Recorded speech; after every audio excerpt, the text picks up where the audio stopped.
හරි අද ඉඳන් පටන් ගන්න වීඩියෝ කීපකින් අපි කතා කරන්න යන්නේ IP address ගැන. මම මුලින්ම command prompt එකක් open කරලා nslookup google.com කියලා type කරලා enter කරනවා. මේ nslookup කියන්නේ අපි domain name එකක IP address එක බලා ගන්න පාවිච්චි කරන command එකක්.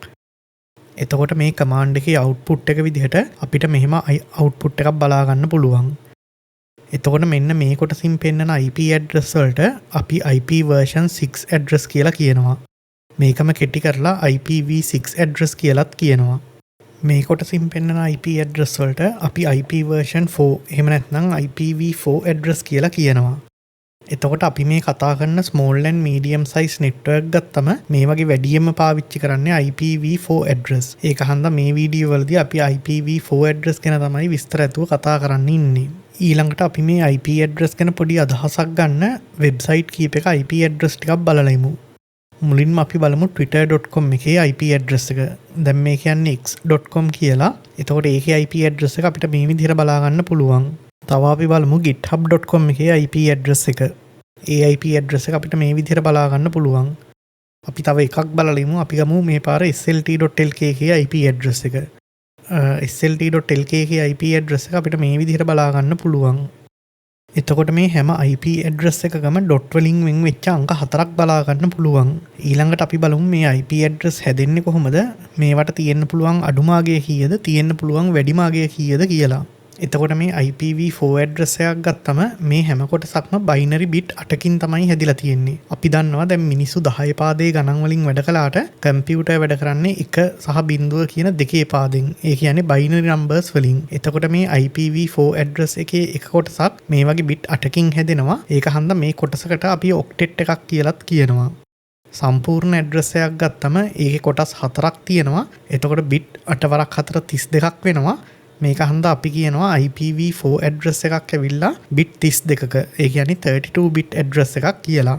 මේ address එකේ bit 8ක කොටසකට අපි octet එකක් කියලා කියනවා. එතකොට ඒ වගේ කොටස් 4ක් තියෙන හන්ද අපි කියනවා මුළු address එකම ගත්තම මේකේ octet 4ක් තියෙනවයි කියලා.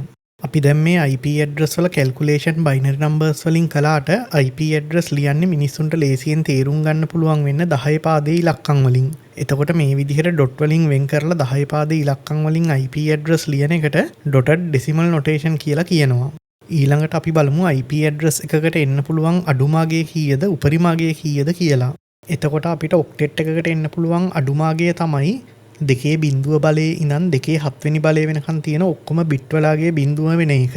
එහෙම වුණාම එක ඔක්ටෙට් එකකට එන්න පුළුවන් අඩුම අගය 0යි ඔක්ටෙට් 4ම ගත්තම 0.0.0.0 තමයි අපිට අඩුම අගයක් තියෙන IP address එක විදිහට එන්නේ. ඊළඟට අපි ඔක්ටෙට් එකකට එන්න පුළුවන් වැඩිම අගය ගත්තාම ඒ අගය වෙන්නේ 2 බලයේ ඉඳන් 2 වෙනි බලය වෙනකන් තියෙන ඔක්කොම බිට් වලගේ එක වුණාම එන අගය. එතකොට මෙන්න මේ අගයන් ටික එකතු කළාම අපිට 255 කියන ඉලක්කම එනවා. එතකොට අපිට IP address එකකට එන්න පුළුවන් උපරිම අගයේ වෙන IP address එක වෙන්නේ 255.255.255.255. එතකොට මේ ලෝකේ තියෙන ඕනෑම valid IPv4 IP address එකක් මේ අගයන් දෙක ඇතුලේ තමයි තියෙන්නේ. එතකොට ඔය සමහර TV series film වල එහෙම මේ range එකෙන් පිට IPv4 address පෙන්නනවා. ඒවා film වල මිසක් ඇත්ත network වල වැඩ කරන්නේ නැහැ. ඊළඟට අපි දැනගන්න ඕන දෙයක් තමයි මේ decimal වලින් තියෙන IP address එකක් binary වලින් ලියන්නේ කොහොමද කියන එක. අපි දැන් උදාහරණයක් විදිහට x.com එකේ IP address එක ගත්තොත් ඒක ඇවිල්ලා 168.159.140.229 කියලා තමයි තියෙන්නේ. අපි දැන් බලමු මේ IP address එක කොහොමද binary වලින් ලියන්නේ කියලා. දැන් මේ 162 ගත්තම ඒකට කිට්ටුම binary වලින් ලොකුම value එක එන්නේ 2 වෙනි බලයේ bit එක එක වෙලා එන්නේ 128. එතකොට අපි 2 වෙනි බලයේ bit එක එක කරනවා. තව 34ක් ඉතුරුයි. 34 හදන්න අපිට කිට්ටුම 2 වෙනි බලයේ bit එක කළාම 32ක් එනවා. තව 2ක් ඉතුරු වෙනවා. ඒකට අපි 2 වෙනි බලයේ bit එක කරනවා. එතකොට 162 කියන 10 පාදයේ සංඛ්‍යාව අපිට binary වලින් 1.0.0.1 කියලා ලියන්න පුළුවන්. ඊළඟට 159 ගත්තම කලින් වගේම ළඟම අගය 128යි. එතකොට 2 වෙනි බලයේ bit එක කරනවා. ඉතුරු 31ක් තියෙනවා.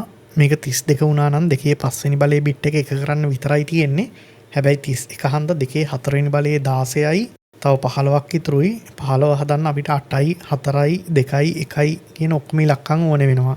එතකොට 159 අපිට 1.0.1.1.1 විදිහට බයිනරි වලින් ලියන්න පුළුවන්. ඊළඟට 140 ගත්තම 128යි 8යි 4යි එකතු වෙන්න ඕනේ. එතකොට 140 අපිට 1.0.1.1.0 විදිහට බයිනරි වලින් ලියන්න පුළුවන්. අන්තිමට 229 ගත්තම 128යි 64යි 32යි 4යි 1යි ඕන වෙනවා. එතකොට මේක අපිට බයිනරි වලින් 1.1.0.1.1 විදිහට ලියන්න පුළුවන්. දැන් එතකොට සම්පූර්ණ IP ඇඩ්‍රස් එක ගත්තම ඒක මේ ස්ක්‍රීන් එකේ පේන විදිහට තමයි එන්නේ. 10 පාදයෙන් 2 පාදයටයි 2 පාදයෙන් 10 පාදයටයි සංඛ්‍යා හරන විදිහ ඉස්කෝලවල උගන්වන හන්දා ඒක මෙතෙන්දි විස්තර කරන්න යන්නේ නැහැ. හැබැයි මේක තව ඉස්සරහට සබ්නෙටින් ගැන ඉගෙන ගන්නකොට සෑහෙන වැදගත් වෙන හන්දා IP ඇඩ්‍රස් කීපයක් කරන් මේ විදිහට 2 පාදයට හරවලා හුරු වෙලා ඉන්න එක හොඳයි. එතකොට මේ විස්තර ටික තමයි මේ වීඩියෝ එකෙන් කතා කරන්න හිටියේ. අපි තව වීඩියෝ එකකින් හම්බ වෙමු.